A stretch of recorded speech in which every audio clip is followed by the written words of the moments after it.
ระลึกถึงเทวบุตรเทวดายอดธงของเทวบุตรจอมเทพทั้งหลายทั้งปวงก็ยังบัดเต้าระลึกถึงกุลพระพุทธพระธรรมพระสงฆ์นะญาติโยมพระธรรมพระสงฆ์นะยิ่งใหญ่พระรัตนตรัยเนี่ยญาติโยม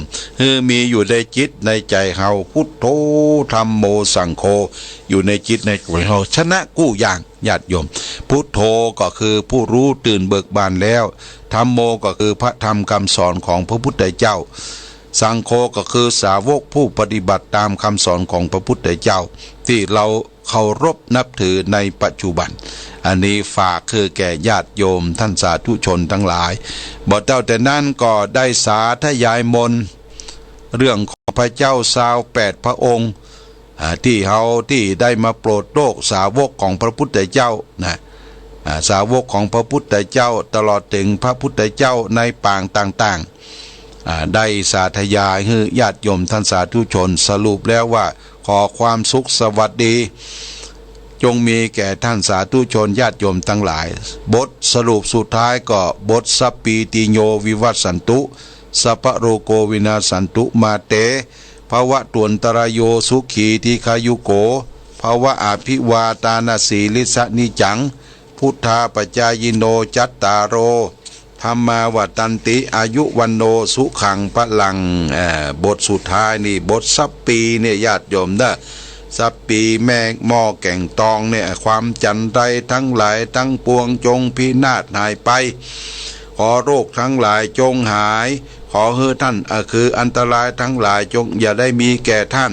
ขอท่านทั้งหลายจงมีความสุขมีอายุยืนนานมีธรรม4ประการคืออายุวันนะสุขภระย่อมเจริญแก่บุคคลผู้มีปกติกราบไหว้มีปกติอ่อนน้อมถ่อมตนต่อผู้ใหญ่เป็นนิจอายุวันโนสุขังพลังอย่างนี้เป็นต้นเนี่ยญาติโยมท่านสาธุชนก็เป็นอันว่าได้น้ำมนต์แล้วเนาะญาติโยมสาธุชนท่านทั้งหลายน้ำมนต์ทัสสะปริตน้ำมนต์อันสูงสำคัญฝากไว้ให้ญาติโยมท่านสาธุชนเอาไว้อาบเอาไว้สละสลงเอาไว้ประไว้พรมแก้เสนียดจันไรอุปทวะกังวลอนทลายความหวาดความสะดุ้งกลัวต่อเพศภัยทั้งหลายก็จะอันตรธานสิ้นไปหายไปหลังจากนั้นก็เอาไว้กินตัวเนอะเอาไว้กินจุ่มเนื้อเย็นใจกินไว้เอาครบสักปุ้นแหมวันศุกร์หน้าก็มารับแหมเนี่ยก็จะเสาะน้ำมนต์ต่างงวดหน้านี่จะเอาธรณีสารหลวงเนอะญาติโยมนะธรณีสารหลวงแก้คืดแก้จามาสาธยายให้ท่านทั้งหลายได้รับทราบรับฟังเอาละในช่วงนี้ก็เอาละฟังเพลงก่อนฟังเพลงเนี่ยสัก2 เพลงแล้วก็